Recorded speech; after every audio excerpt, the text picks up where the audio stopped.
नमस्कार दोस्तों, कैसे आप सब लोग। आशा करता हूँ स्वस्थ और कुशल मंगल होंगे। दोस्तों क्या आप बकरी पालन का जो व्यवसाय है ये करना चाहते हैं, बिजनेस करना चाहते हैं? क्या आपको पता है बकरी पालन में 4 गुना बचत है। जो आप इन्वेस्टमेंट करेंगे वो बहुत जल्द आप इन्वेस्टमेंट को प्रॉफिट में बदल सकते हैं।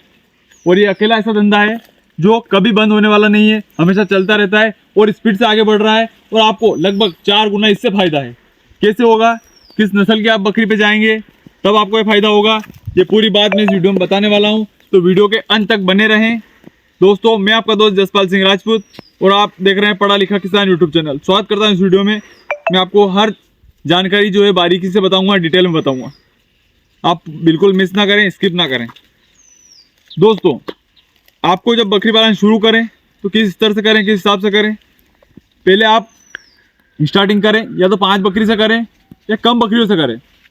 मैंने जो स्टार्ट किया था दोस्तों, मेरे पास 1 या 2 बकरी थी शुरू से, तो फिर मैंने इसको बढ़ाया, 10-15 बकरी लाया।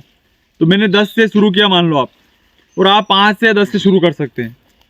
अब आपको किस नस्ल पे जाना है, तो दोस्तों जो आपके आसपास के वातावरण में अभी है हाल फिलहाल, उस नस्ल से आपको स्टार्ट करना है, ताकि आपको भी नॉलेज हो जाए कि कैसे बकरी को पाला जाता है, बकरी का पालन का जो व्यवसाय किया जाता है, कैसे बकरी पालन किया जाता है, क्या क्या इसको फीड देना पड़ता है।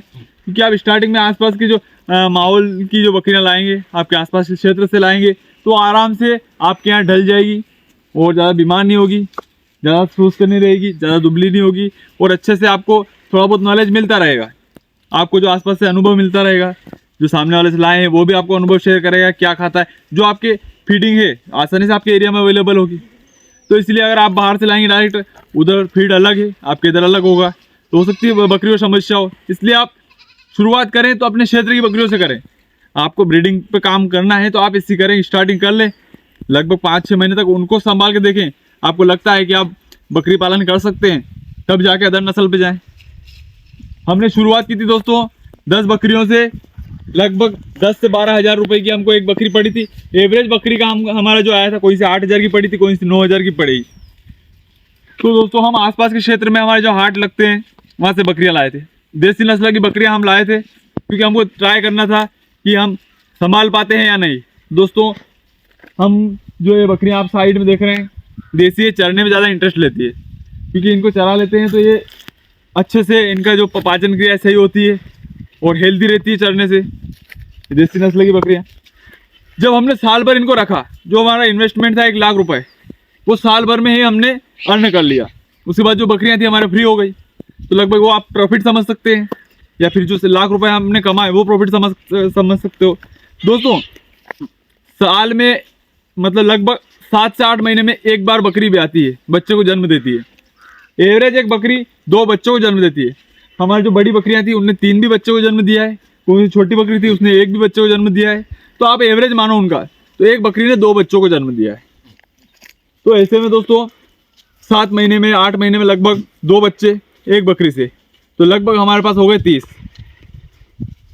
अगले 7-8 महीने बाद फिर उसी बकरी ने बच्चों को जन्म दिया, तो 20 और बढ़ गए, तो लगभग हमारे पास हो गई थी संख्या 50। तो लगभग आज जो देख रहे हो हमारे 10 बकरियों की बदौलत है।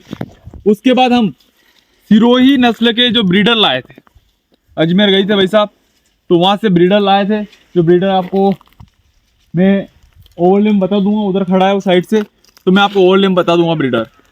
तो वो ले आए थे। उससे पहले एक और ब्रीडर लाए थे, वो भी वहाँ अजमेर से लाए थे, और एक बकरी भी लाए थे। तो बकरी भाई मैं बता रहा हूँ आपको, कुछ दिन सुस्त रही, ज़्यादा बीमार हो गई, तो फिर हमने बेच दी, क्योंकि वो अचानक अदर टेम्परेचर से आई है यहाँ पे। पर सिरोही आसानी से डल जाती है दोस्तों। सिरोही जो है जो गर्म टेम्परेचर से आ रही है, राजस्थान अजमेर के आसपास के इलाकों में पाई जाती है, तो वो आराम से आपके टेम्परेचर में डल जाएगी, तो आप वो ला सकते हैं। तो लगभग आप देशी से शुरुआत करते हैं तो 10 बकरियों का आपका खर्चा मोटा मोटा, अभी थोड़ा भाव बढ़ गया है, उस हिसाब से आप 1.5 लाख रुपए ले सकते हैं। सिरोही का कॉस्टली आपको थोड़ा ज़्यादा पड़ेगा, सिरोही थोड़ी कॉस्टली होती है, उसका वजन भी ज़्यादा होता है। जो हमने क्रॉस करवाई थी बकरियां, तो हमारे जो नस्ल है वो चेंज होने लग गई। कहते हैं तीसरे पीढ़ी पे नस्ल चेंज हो जाती है। तो हमारी जो अभी की बच्चियां आ रही है, तीसरी पीढ़ी हो गई उनकी, तो वो लगभग सिरोही प्योर आ रही है। तो आप यह काम भी कर सकते हैं, हमने यही किया, इसमें आपका बचत है।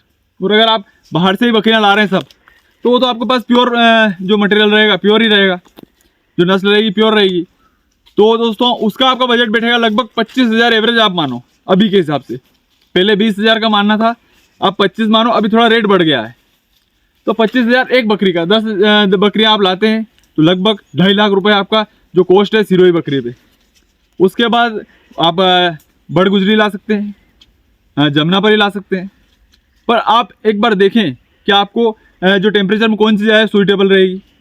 और मेरे हिसाब से सबसे बेस्ट है सिरोही और देसी। देसी का वजन थोड़ा कम बैठता है, सिरोही का वजन ज़्यादा बैठता है, और रेट में अच्छी है, वो आराम से आपके टेम्परेचर में ढल जाएगी। तो आप सिरोही पे जा सकते हैं। दोनों का कॉस्ट मैंने बता दिया है।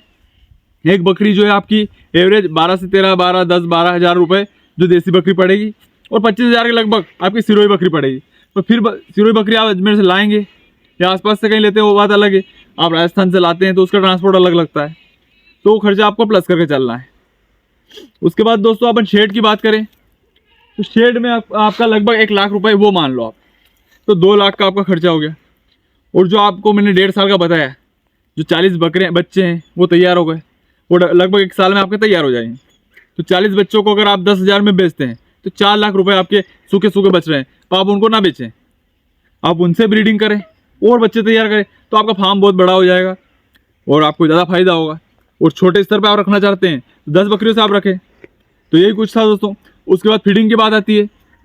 फीडिंग में हम क्या देते हैं, मैं पिछले वीडियो में बता चुका हूँ कि हम बकरी को दाना कैसे तैयार करते हैं। उसके बाद वो दाना मिश्रण मैं आपको डिस्क्रिप्शन में लिंक दे दूंगा, तो आप वो देख सकते हैं कि हम क्या दाना मिश्रण देते हैं। उसके बाद दोस्तों सुबह हम इनको हरा चारा देते हैं, उसके बाद दाना देते हैं। दाने के बाद हम इनको चरने के लिए छोड़ते हैं। चरने से क्या होता है, बकरियों की जो हेल्थ है वो सही रहती है। चरने से इनका जो डाइजेशन सही रहता है और ज़्यादा खुश रहती है। तो दोस्तों वो जो स्वास्थ्य के दृष्टिकोण से बहुत ही शानदार है चरने का। दोस्तों देसी नस्ल चरना बहुत पसंद करती है, सिरोही भी अच्छा चरना पसंद करती है। बाकी आप सिरोही को ना चराएंगे तो अगर आप सिरोही को ना चराएं तो भी कोई दिक्कत नहीं है। तो ये कुछ दोस्तों। अब फीडिंग के बाद चरने के बाद हम इनको वापस एक बार और दाना देते हैं। मैंने आपको बताया था कि बॉडी वेट का आधा देना है। मैंने आपको बताया था बॉडी वेट का 10% देना है। जैसे बॉडी वेट है 10 किलो तो आपको 1 किलो दाना मिश्रण देना है। तो कैसे देना है, 500 ग्राम सुबह, 500 ग्राम शाम को। तो इसी तरह से हम 500 ग्राम सुबह शाम को दे देते हैं। इसके बाद दलहनी फसलें रहती है उसका भूसा आप दे सकते हैं। जैसे हम जो चना का खारा बोलते हैं वो देते हैं, मसूर का जो बगदा आता है वो देते हैं। उसके बाद आप गेहूं के भूसे में आटा मिला के भी दे सकते हैं, तो अच्छे चाव से खाएगी और इसका वेट भी जल्दी बढ़ेगा। तो यही कुछ जानकारी थी दोस्तों। वीडियो अगर पसंद आया हो तो वीडियो को लाइक करें, शेयर करें और कमेंट में अवश्य बताएं। दोस्तों ये ऐसा बिजनेस है कि बहुत जल्दी ग्रो करेगा, बहुत ज़्यादा प्रॉफिट इस धंधे में है। बस आपको मेहनत करनी पड़ेगी और सही से ध्यान देना पड़ेगा। आप लगन और मेहनत से करते हैं तो अच्छा खासा इनकम इससे कमा सकते हैं, बिल्कुल लो बजट में। यही बिजनेस ऐसा है, कभी फ्लॉप नहीं होता है। आप रही बात बकरियों की मार्केटिंग की, तो घर बैठे यहाँ से जो बकरी वाले लेते हैं, जो पालने वाले ले जाते हैं, हमारे यहाँ से घर बैठे ले जाते हैं। कोई बकरी पालने वाला ले जाता है, हमारे घर बैठे ले जाता है, यहीं से ले जाता है, हमारे फार्म से ले जाता है, उसमें मीट के लिए ले जाता है तो यहीं से ले जाता है। तो यही कुछ जानकारी थी दोस्तों। वीडियो पसंद आया वीडियो को लाइक करें, शेयर करें और कमेंट में बताएं कि वीडियो कैसा लगा। मिलते हैं ऐसे इंटरेस्टिंग वीडियो के साथ, तब तक के लिए अलविदा, जय रुगनाथ। चैनल पे नए हैं, चैनल को अभी तक सब्सक्राइब नहीं किया तो चैनल को सब्सक्राइब कर ले। धन्यवाद।